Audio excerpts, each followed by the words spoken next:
front of me is Xiaomi POCO M4 Pro, and let me show you how to block a number on this device.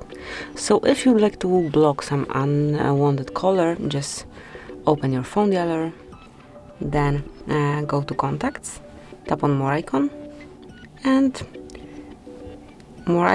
reach settings. And here click on block numbers, where you can block all unknown colors if you want to. Just use this first switcher. Obviously you can unblock them the same way, or you can add a number to your blacklist by tapping on add a number. And here smoothly provide this number that you would like to block, tap on block, and that's it. As you can see, it has been done. So from now on, this number will not be able to reach you. Whenever you would like to release this blockade, smoothly tap on cross icon and confirm that you would like to unblock it. So this is it, that will be all. Thank you for watching. Please subscribe our channel and leave the thumbs up.